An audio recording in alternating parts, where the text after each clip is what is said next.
Voilà, vous vous présentez d'abord. Cheikh Alassane Sène, secrétaire général national du SNEL. Alors, pouvez-vous revenir sur l'objet de cette rencontre d'aujourd'hui?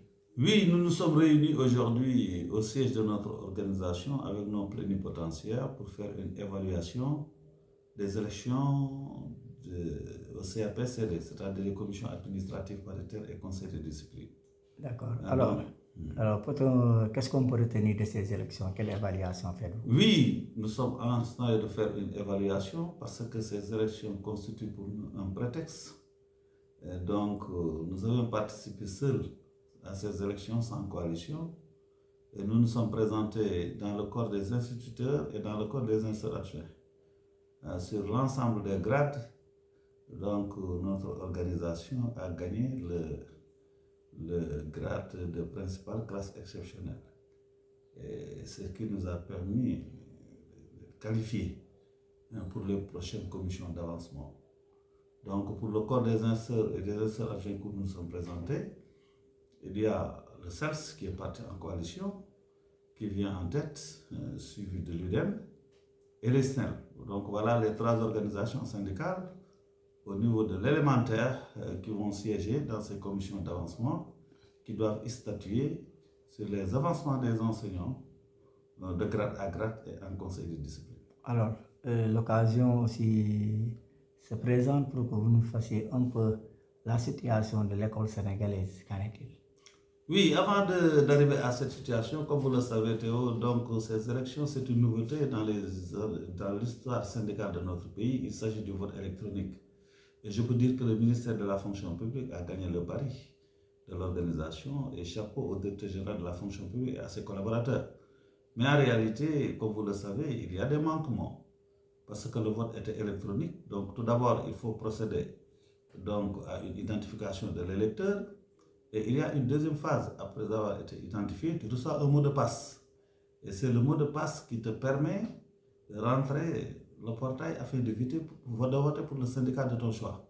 Mais c'est là où le problème se pose. Quand on dit mot de passe, ça doit passer. Mais malheureusement, pour une grande partie, donc le mot de passe ne passe pas. Alors, combien de personnes est-ce que vous avez eu à faire un peu? Oui, donc pratiquement, bon, je n'ai pas les statistiques. Nous avions les statistiques d'une manière générale. Mais ce qu'il faut dire qu'en ce qui nous concerne, il y a 213 enseignants qui sont en détention de leur passeport, de leur mot de passe, mais qui ne parviennent pas à voter. Ce sont des manquements, je pense que certainement qui seront corrigés en perspective des prochaines élections de représentativité des syndicats de l'enseignement qui se tiendront à titre indicatif le 12 décembre. Et nous demandons au ministère du Travail véritablement de s'inspirer de l'expérience du ministère de la fonction publique pour que ces élections puissent se tenir le plus rapidement possible. D'accord. Alors, si madame l'école aussi est aujourd'hui pour savoir la situation de l'école, est-ce qu'aujourd'hui l'état des revendications des enseignants, il y a un avancement sur les négociations? Oui, les négociations pratiquement sont terminées. Il reste en réalité une application en réalité. Il y a un comité de suivi qui a été mis sur pied, donc sur les augmentations salariales. Nous insistons à ce que ces échéances soient respectées. Nous avions suivi le passage du ministère de l'Éducation nationale à l'Assemblée nationale. Donc on a parlé de recrutement donc, des enseignants parce que comme vous le savez, il y a un déficit réel. Et c'est la raison pour laquelle, en tout cas, nous exigeons à ce que véritablement que ce recrutement soit effectif. Bon, deuxièmement aussi, il y a les abris provisoires. On a augmenté le budget du ministère de l'Éducation, donc nous pensons que ces abris provisoires seront éradiqués et que les enseignants seront dans des conditions favorables pour pouvoir véritablement dispenser correctement les enseignements apprentissage. D'autre part aussi, également, il y a le problème des décisionnaires qui sont sur la table, le projet de décret sur la table du président de la République. Comme vous le savez, beaucoup d'enseignants ont été reclassés comme décisionnaires. On n'a pas tenu compte de la date d'admission à l'examen professionnel, mais on a tenu de la date d'intégration, la date de signature. Ça pose problème. Et quand on tient compte de la date de signature, donc l'enseignant va facilement avoir plus de 35 ans. Donc c'est irrégulier, donc à cause des lenteurs et de l'odeur administrative. que l'enseignant devient donc non fonctionnaire. Et si on tenait compte de la date d'admission à l'examen professionnel, donc il va devenir fonctionnaire. Et par rapport à ça, nous demandons à ce que le président de la République puisse corriger ces irrégularités et qu'on puisse changer leur statut. D'une manière globale, donc les accords qui ont été signés sont là, les échéanciers sont là. Nous demandons tout simplement que les accords signés soient respectés et ça pourra contribuer à une paix sociale et un bon déroulement des enseignements apprentissages dans les établissements scolaires. ci wolof rek d'abord nga tënkal ñu ko jóge ngeen ci élection ngeen am réunion tey lu ko waral te lan ngeen di wax ci élection yi ngeen di génn. waaw élection yi pare nañ ko démb donc dugg nañ ci ak bismillahi rahmaani rahim génn ci ak alhamdulilahi rabil alamin xam nga boo duggee ci ay élection da ngay xam côté yi nga xam ne fa nga am doole ak côté yi nga xam ne da nga fa néew doole côté yi nga am doole nga jéem a fexe ba yaatal ko fa côté yi nga amul doole nga fexe ba am fa doole. Donc loolu moo doon wax ci mais bi ñu demee ci élection yi yàlla dafa def grade yi nga xam ne fa la ñu ëpp am fa ay militants parce que participer wuñu rek pour participer mais dañoo participer ci grade yi nga xam ne donc ñun suñu yëngu pratiquement fa la ëppee muy corps des instituteurs ak corps des instituteurs adjoints ci grade yooyu nga xam ne nag fa lañ présenté woon ay candidats yàlla def na gagné nañ ci benn grade muy grade classe exceptionnelle donc mooy waral ne incha allah bu ci yàlla àndee. Le ministre dana jël arrêté convoqué commission d'avancement yi parce que commission yooyu ñooy statuer sur les avancements jàngalekat yi et fonctionnaires yëpp de manière générale mais jàngalekat yi de grade à grade ndax boo bëggee jógee ci biir grade dem ci biir grade wala par exemple jàngalekat bi sooyatawuñ ko donc mu jógee fi dem bitim réew ndox dal ko fa donc mu yàgg fa ñu suspendre salaire am war ko radier te nit ki moom bu ñu ko rajee rek fonctionnaire bi seul président de la république moo mën a jël décret ñu rétablir ko te wala ñuy àgg foofu donc conseil de discipline bi day réunir te bu boobaa ñun ñi dañ fay toog yàlla dafa def ginnaaw gagné nañu grade donc ndaje moomu ñi nga xam ne ñoo qualifié ci corps des instituteurs et des instituteurs adjoints mooy UDEM mooy CERS ak les SNEL donc ñooñu ñooy fas yéene teew ci commission d'avancement pour li concerner instituteurs ak instituteurs adjoints yi pour un mandat de 5 ans bi loolu passé yi li ñu ci évaluer mooy xam nañu ne amoon na ay jafe-jafe waaye loo xam ne musul am Sénégal mi ngi fi soog a am muy vote électronique ñu def ko ci ñeenti juróomi fan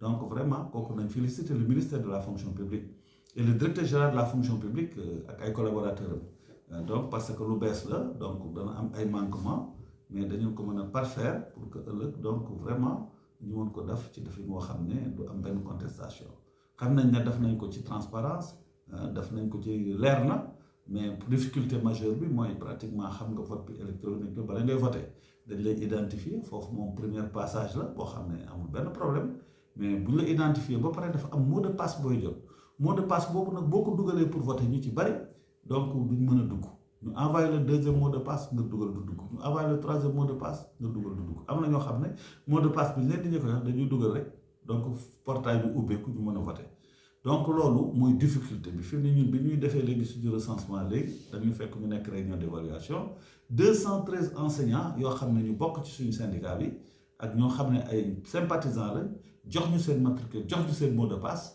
bi ñuy leen di yónneewaat mot de passe yu bees ci guddi àjjuma gi fekk na mu guddi am na heure yoo xam ne mënoo ko woon nit ki donc ba finalement ñoo ñu voté wu mais li ci amoon solo mooy daal en tout cas que ñu qualifié yàlla def na qualifié nañu. yaa ngi ne daal bëgg ngeen rëq-rëq boobu mu bañ a am si élection mu bañ a am ci élection moo tax ñu interpeller le ministère du travail xam nañ ne sax ñu ci seen marathon budgétaire bi mais le bras technique ki nga xam ne mooy organiser élection yi pratiquement c'est la direction générale du travail donc comme nii ko directeur général fonction publique organisé directeur général du travail ñu ngi koy ñaax engagement yi ñu jëloon pour organiser élection de représentativité le 12 décembre nañu ko def parce que mandat yi jeex na war nañoo renouveler mandat yi je pense que dañu jël ci expérience du ministère de la fonction publique ba fexe duñ leen gën a mën a maanaam appliquer la loi faire de telle sorte que élection yi dañu ko tëgg donc au mois de décembre et au mois de février ñu organiser élection de représentativité. lu weesu loolu nee nga am ngeen ay soxla yoo xam ne yéen a ngi koy taataan pour ñu daal ci jóg daal. waaw loolu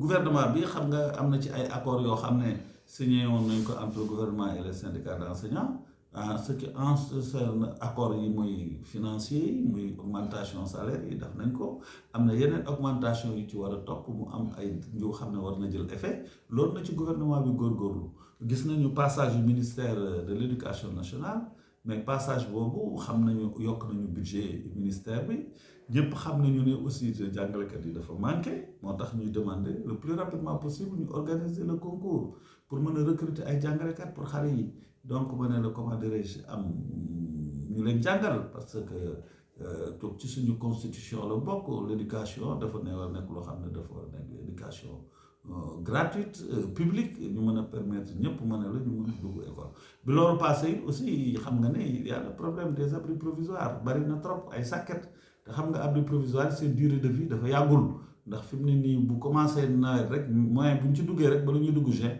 bu tawee rek xam nga ne ñooñu déjà tëj nañ ñu fexee loolu jógee fii ñu mettre jàngalekat yi ci condition yoo xam ne dañ leen mën a permettre ñu mën a respecter les enseignements apprentissage bi loolu passé it aussi am na ci loo xam ne ça nous tient à cœur xeex nañu ko muy la carrière de l'enseignant surtout problème décisionnaire yi loolu dafa nekk loo xam ne daf ci bëri jàngalekat yoo xam ne dañu leen reclasser daf leen ay décisionnaire te teniruñu compte ci date bi nga xam ne ci la ñu jàll seen examen professionnel ñu ngi tenir compte ci date bi nga xam ne ci la ñu signé seen arrêté bi kooku boo ko tenir compte dañu am plus de 35 ans donc te du seen faute parce que c'est à cause des lenteurs et des lourdeurs administratives te bu ñu tenir compte ci date bi nga xam ne ci la ñu jàll seen examen professionnel ils ont moins de 35 ans ñooñu ils sont éligibles fonctionnaire lañ war a doon te ñëpp xam nañ ne il y a un fossé le fait que nga nekk fonctionnaire ak le fait que nga nekk non fonctionnaire ñu ngi demander le président de la République le plus rapidement possible mu signer décret boobu pour que ñu mën a réviser statut jàngalekat yooyu nga xam ne dañ leen a def décisionnaire te ñu waroon a nekk fonctionnaire.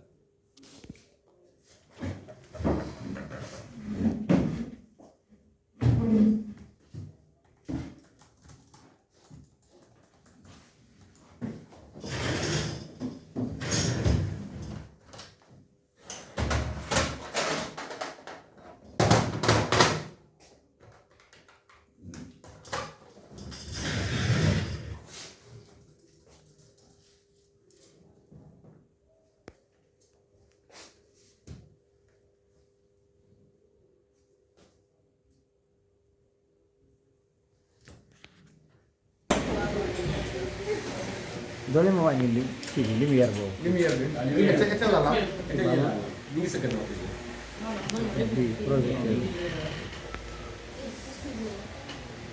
noonu koy tourner rek.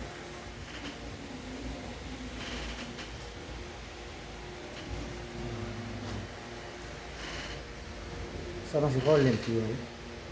waa